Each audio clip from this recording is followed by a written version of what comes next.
تولد یابد. این یک دویمش این که اگر زنی نیک کند، سومش این که فرزندهای نیک کند. من همین سه خصوصیت من یوسکه صاحب بود. خدا رحمت کنه یوسکه. من احمدین من همین امنون علاشتگی جوری نمدر. من همین جورای نیک بسیار داشت. اینا حرمت و احترامی هم دیگه بسیار به جا می آوردن. یوسکه برای زن و فرزند جان فدا آدم بود. دوشنبه به مهنت میکرد گفته گذاشتن من تکرار کرده نمیشینم منو فرزندهای نیک تربیه کرد خدایش که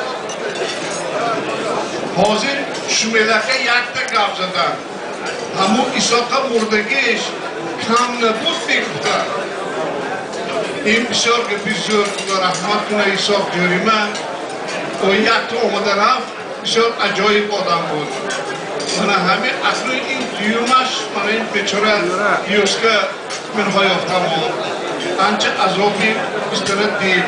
سنش نفس دیگاه کرد فرزنداش نفس دیگاه کردن هرچی هم باشه من همه به حیثیتش رساندن باشه ایلوشه مهربانی خلق ما آدمی ذات نیست که باید نفس نبینه تاجیک و ازبک همش من همه سمرقند و تاشکند و دوشنبه و من این نیویورک اسرائیل همه جا به آبروی عزتش بسیار کلام باشیم بیلایم همین سوال نفس بزرانی میشه دران جیانات کتی یارون دوستت کتی من گفت بسیار نمیکنم حاضر من همینجا آمدگی آدم ها همیش اندیشه کرده آمدگی من بخشیده به همین یک تا شعر رو میخوام بشنم ای خداوندم مرا کوتاه اندیشم مکن تا که جان دارم وطن محتاج جز خویشم مکن تو که دادی عقل جانم من امیدوارم که تو تا به آرزویم رسیدن از حیات پیشم مکن ای خداوندم مرا تو در تلاشی زندگی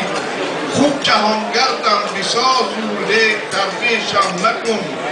هرچی خواهی تو کنی با بنده مومین خوب از غمی داغی جدایی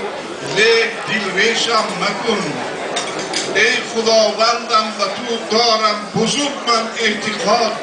از دعای خیر مرا تو هیچ فراموشم مکن این حیات چون آب کوهسار تیز روان است ای صبور تا توانی خیر ببر یک آب تلخ نوشم مکن رحمت سلامت باشتون سال بنگی کنید